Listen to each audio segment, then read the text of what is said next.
Well, I was just thinking, this is about the second time I've seen Elwood in about 50 or 60, 70 years. I don't know. He and I worked together many years ago for Peabody Coal Company at Homestead Mines, and we were just working buddies. We rode loads together. I remember he and Elwood Fuller and Elwood Reynolds, Skinny, and myself, when West Kentucky Coal would go on vacation, we were non-union mine. Well, we'd get all their business, and we'd work 24 hours a day, 2 12-hour shifts, and we'd ride out, the three of us would ride out 150 railroad cars in a night. If you don't think that's a night's work, why, you try doing it. That's 50 or 60 railroad cars per man, a lot of work. I remember Skinny, as you call him, I don't know his family. I know Clifton Vandiver. I don't know whether he's here or not. But I remember Skinny, the rest of us smoked Lucky Strike cigarettes, but he always rolled his own, if I recall, did he not? And he could roll them faster than any man I ever saw. But I was just thinking what a tribute you people are to this man. And when I knew Elwood, I had no idea that I would ever stand in a place like this and see so many people that loved him, so many lives that he's touched and influenced.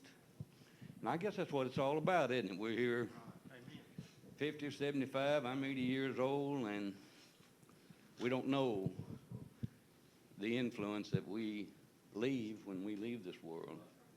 I am really impressed, and I know Elwood would be very proud if he could, and I know he hears. I think he hears every word that's being said tonight, and I think he's very proud to know that he's lived a life that's touched all of you, and this is probably just a small portion. I had the occasion, maybe 10 or 15 years ago, I don't know how long it's been, but he called me one time and we talked, and hadn't heard from him in 30 or 40 years, and he invited me to go fishing with him. And he and Clifton Vandiver and I went down to somewhere on the Ohio River around Caving Rock, Illinois, I believe. Clifton had an old bus down there. And they told me I could sleep with them. When I looked in that bus, I decided I wanted to sleep in the back end of my truck, which I did. And I let Clifton and Elwood have that. But I remember getting up in the morning and Elwood cooking breakfast. How many of you have ever eaten, what do you call them, cat-eye biscuits? Cat-head biscuits. He told me we were going to have cat-head biscuits for breakfast, and he got up and cooked those, and I didn't know what was coming. And he did cook them, and we had gravy and sausage maybe. I don't remember what all.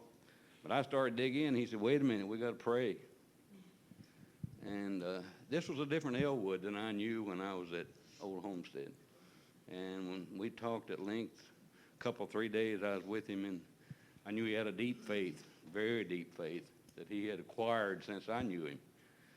So it's a pleasure for me to be here tonight and to listen to all you people say such great things about this man.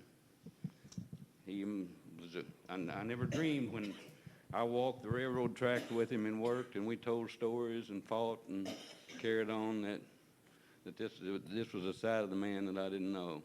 So thank you for sharing your lives and your experiences with him.